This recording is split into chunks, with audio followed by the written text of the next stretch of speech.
क्या आपको लगता है कि इंडिया में कोई ऐसी जगह है जहां अगर आप 5 मिनट से ज़्यादा रहे तो आप चक्कर खा के गिर सकते हैं और बेहोश भी हो सकते हैं? या क्या आपको लगता है कि इंडिया में रेगिस्तान यानी कि डिज़र्ट ऊंचे पहाड़ों के बीच भी हो सकता है? So right now I am at अगर आपका जवाब ना है तो अफसोस, ये गलत जवाब है, क्योंकि ये दोनों ही जगह आपको लद्दाख में एक्सपीरियंस करने को मिल सकती हैं। इन दोनों जगह और एक स्पेशल जगह के बारे में मैं आपको बताऊंगी, मगर उससे पहले मेरा आपसे एक सवाल है। क्या आपने लद्दाख पार्ट 1 देखा है? अरे, अभी तक नहीं देखा? चलिए जाइए और जल्दी से पार्ट 1 देख के आइए, क्योंकि पार्ट 2 और भी एंटरटेनिंग होने वाला है। और अगर आपने पार्ट 1 देख लिया है तो चलिए इस सफ़र को आगे बढ़ाते हैं। चल लद्दाख देख ले। तो लद्दाख के इस एपिसोड में हम ट्रैवल करने वाले हैं लेह डिस्ट्रिक्ट से खारदुंग ला की तरफ, जो कि 1.5 घंटे में रोड से पहुंचा जा सकता है। उसके बाद हम आगे बढ़ेंगे डिस्किट की तरफ, जहां पहुंचने में 2 घंटे लगते हैं। और हमारा लास्ट स्टॉप डे 3 का होगा नुब्रा वैली, जहां सिर्फ रेगिस्तान यानी कि डिजर्ट ही नहीं, ऊंट भी देखने को मिल जाते हैं। और ये कोई ऐसे वैसे ऊंट नहीं है, इनकी एक खासियत भी है। अब वो क्या है, उसके लिए तो आपको ये वीडियो एंड तक देखनी होगी। सुबह उठकर हल्का चाय नाश्ता करके गर्म कपड़ों की लेयर्स पहन के हम निकल लिए खारदुंग ला की ओर। खारदुंग ला के बारे में बताने से पहले मैं ये मेंशन करना चाहती हूँ कि जब भी आप लद्दाख जाएं तो कपड़े लाइट रखें मगर गर्म रखें। और सबसे बड़ी बात कि ऐसे कपड़े रखें जो आप आसानी से पहन या चेंज कर सकते हैं। वो इसलिए क्योंकि लद्दाख की ठंड, गर्मी और बारिश हर घंटे चेंज होती रहती है। लेयरिंग के साथ साथ स्ट्रॉन्ग शूज भी रखना बहुत ज़रूरी है। फैंसी शूज नहीं, स्पोर्ट्स शूज ही चलेंगे। वहाँ any which ways fancy sandals पहनने का टाइम ही नहीं मिलता है और ना ही एडवाइजेबल है। एक और बात जो आपको हमेशा ध्यान रखनी चाहिए वो है कि हमेशा अपने आप को गर्म रखें। उससे भी आपको कंफर्टेबल रहने में आसानी रहेगी और तबीयत बिल्कुल भी खराब नहीं होगी। अगर आपको मोशन सिकनेस या ऑल्टीट्यूड से चक्कर जैसी प्रॉब्लम है तो ट्रैवल करने से 1 घंटा पहले आप मेडिसिन ज़रूर लें। होम्योपैथी मेडिसिन बहुत इफेक्टिव होती हैं ऐसे सफ़र के लिए, तो वो भी आप कंसिडर कर सकते हैं। इसके अलावा अपने साथ एक गर्म पानी का फ्लास्क रखें जो थोड़ी थोड़ी देर में सिप करते रहें। गर्म पानी सिप करने से बॉडी के अंदर ऑक्सीजन इनटेक होता रहता है, जिससे आपको अनईजीनेस नहीं होती और आपकी बॉडी के ऑक्सीजन लेवल्स मेंटेन रहते हैं। अब हम बात करते हैं खारदुंग ला के बारे में। क्या आपको पता है कि खारदुंग ला पूरे वर्ल्ड में बाइकर एंथुजियास्ट्स के बीच बहुत फेमस है? मतलब पूरी दुनिया से बाइक राइडर्स यहाँ आते हैं and they call it achieving as one of their life goals. Well, इसका रीजन है कि Khardung La is the highest motorable road in the world, यानी कि दुनिया की सबसे ऊंची हाइट तक पे बनी रोड जो 17,582 फीट, जिसको खारदुंग ला पास कहा जाता है, वहां तक जाती है। अगर आपको कंपेयर करना हो तो शिमला 7,238 फीट पे एस्टैब्लिश्ड है, मनाली 6,730 फीट पे और मैक्लियोडगंज 6,831 फीट पर है। यानी कि शिमला की भी डबल हाइट से ऊंचा है खारदुंग ला पास। I am currently at 18,000 feet right now. This is Khardung La. We are not supposed to stay here for more than 5 to 10 minutes. I can't even speak. So I'll just show you the view. It's beautiful. Just take a look. इसीलिए लोग जाते हैं, photos खिंचवाते हैं और वहां से फटाफट निकल लेते हैं। यहाँ पर आपको एक आर्मी कैंप भी मिलेगा जहाँ ऑक्सीजन सिलेंडर सर्विस अवेलेबल होती है। और इसके अलावा यहाँ एक कैफे भी है जिसका नाम रिंचन कैफेटेरिया है। यहाँ oxygen cylinders with beds available हैं, साथ ही हॉट ड्रिंक्स और खाने के लिए भी आइटम्स ऑन सेल अवेलेबल होते हैं। सुना तो मैंने ये भी है कि यहाँ मोमो और मैगी जैसी चीज़ें भी खाने को मिल जाती हैं। क्योंकि हमें आगे जाना था और हम सब 5 मिनट से ज़्यादा यहाँ अनईजी फील करने लगे थे, हमने डिसाइड किया कि अपने सफ़र को आगे जारी रखा जाए। अब समय था खारदुंग ला पास से अलविदा लेने का और आगे बढ़ने का। हम जा रहे थे बर्फीली ऊंचाइयों को छोड़कर रेगिस्तान की तरफ। सोच के ही कितना अजीब लगता है ना, बर्फीले पहाड़ों से सीधा रेगिस्तान। बट ये मुमकिन है अगर आप लद्दाख में हैं। यही तो खूबसूरती है लद्दाख की। लद्दाख में सफ़र करना मतलब नेचर को बहुत पास से एक्सपीरियंस करना। और एक ऐसा एक्सपीरियंस जो आपको सोचने पे मजबूर कर देता है कि हमारी कुदरत कितनी ही सुंदर है और कितनी ही डिटेल्ड है। हम आगे बढ़ते हैं अब डिस्किट की तरफ, जो कि एक फेमस टूरिस्ट स्पॉट है। डिस्किट एक गांव है जो नुब्रा तहसील का हेडक्वार्टर भी है। यहाँ दो चीज़ें बहुत फेमस और स्टार्क विजिबल हैं, डिस्किट गोम्पा और मैत्रेय बुद्धा स्टैचू, जो कि 106 यानी 106 फीट ऊंचा है। आपको ये बुद्धा स्टैचू दूर से ही नजर आने लग जाएगा और आप जितना इसकी तरफ बढ़ेंगे ये और भी सुंदर लगने लगेगा। अगर खुला आसमान हो और धूप निकली हो तो स्टैचू के कलर्स और भी एनहांस होके आते हैं। हम लकी थे क्योंकि बहुत तेज धूप खिली थी और हर एंगल से ये स्टैचू बहुत ही सुंदर लग रहा था। By the way, right behind me is a 120 feet long Buddha statue because I am here at Diskit Buddha Temple, which is on our way to Nubra Valley. The landscapes around this monastery, you're gonna fall in love with them. Like, I can personally sit here for an entire day and just do nothing and just enjoy the views. They're so beautiful. Take a look.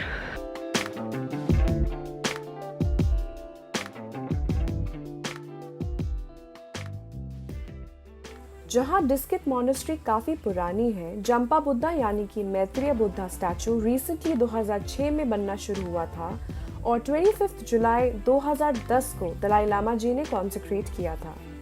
एक interesting बात बताऊं इस statue के बारे में। ये statue Shyok नदी की तरफ बना है जो आगे पाकिस्तान तक बहती है। ये स्टैचू आसपास के गांव से मिले डोनेशन से बना था और इसको बनाने के लिए 3 मेन रीजंस थे। पहला कि इससे डिस्किट और आसपास के गांव को प्रोटेक्शन मिलेगी, दूसरा कि पाकिस्तान के साथ हमारी वॉर अवॉइड होगी और तीसरा टू प्रमोट वर्ल्ड पीस। इस स्टैचू के लेफ्ट साइड में अगर आप देखेंगे तो आपको पहाड़ के बीच बनी एक बहुत ही इंटरेस्टिंग मॉनेस्ट्री दिखेगी जिसे डिस्किट गोम्पा के नाम से भी जाना जाता है। इस मॉनेस्ट्री की एस्टैब्लिशमेंट 14th सेंचुरी में हुई थी और ये बस एक मॉनेस्ट्री ही नहीं बल्कि यहाँ एक स्कूल भी है जहाँ पर नुब्रा के लोकल टिबेटन बच्चों को तिब्बत सपोर्ट ग्रुप की तरफ से इंग्लिश और साइंस जैसे इम्पोर्टेंट सब्जेक्ट्स पढ़ने की फैसिलिटीज मिलती हैं।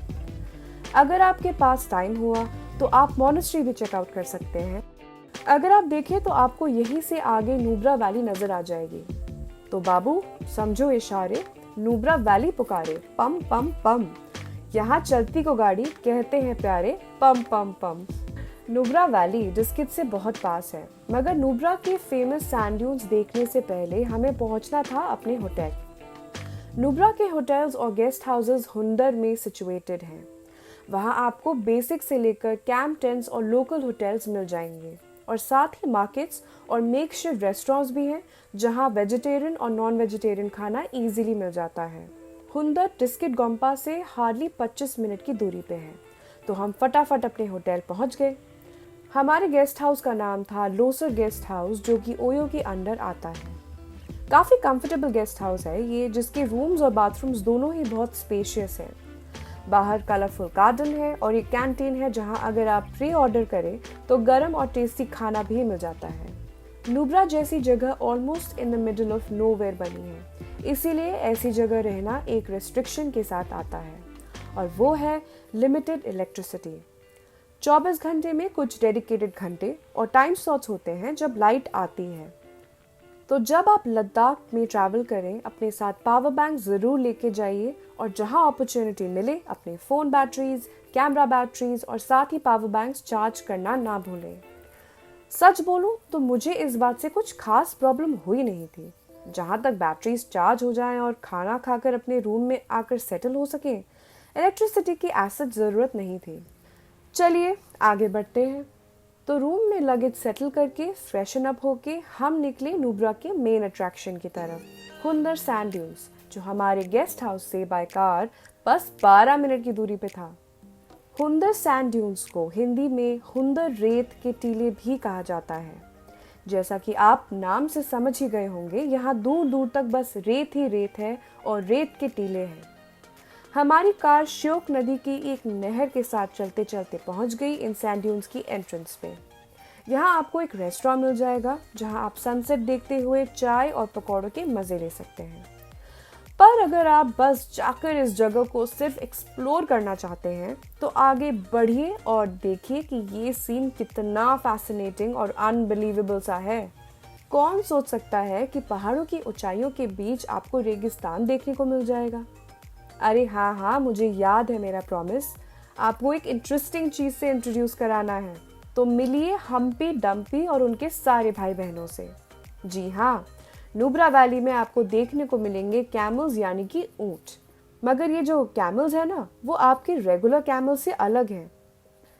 चलिए गेस करिए कि इनमें ऐसा क्या है जो इनको बाकी देसी कैमल से अलग बनाते हैं। सोचिए, नहीं सोच पाए? अच्छा, तो मैं ही बता देती हूँ। इनकी पीठ यानी कि बैक देखिए, आपको तो हम्स दिख रहे हैं। अरे यही तो है इनकी खासियत। So right now I am at Nubra Valley, which is very famous for its double-humped camels, and a lot of people come here every single day to take a ride on these double-humped camels. I am not a fan of riding animals, so that's why I'm not participating, but I'm still going to show you how cute these double-humped camels look. ये सर्दियों के -40 degree से लेके 40 degree की गर्मी में भी आराम से रह सकते हैं। इनका नेचुरल हैबिटेट होता है नदी के पास, ताकि पानी की प्रॉब्लम ना हो।